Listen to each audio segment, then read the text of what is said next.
This is the Nokia X30 I have in front of me, and today we would like to demonstrate how you can set up and use the nearby share function on this device.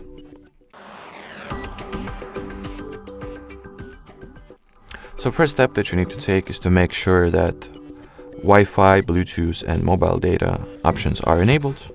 So in my case, Wi-Fi is enabled, the mobile data is active, and I only have to turn on the Bluetooth.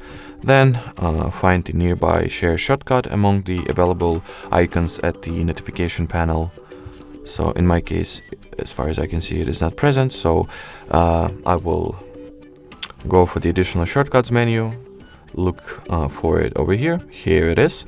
Now you gotta hold and drag it to the main list of shortcuts. Now you'll be able to access it. So tap and hold at the nearby share shortcut, then tap on the add or verify button over here, agree, switch on the toggle, then you'll be able to choose the device name, so I'll name it HardReset Nokia.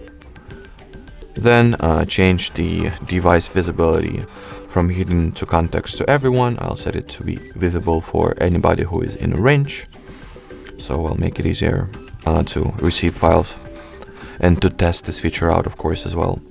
And finally, you'll be able to configure the data usage mode, which can be at the data value, Wi-Fi only value, or without an internet value.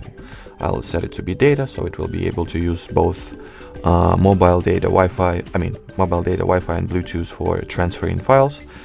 So now pretty much the nearby share function is all set up and ready to be used.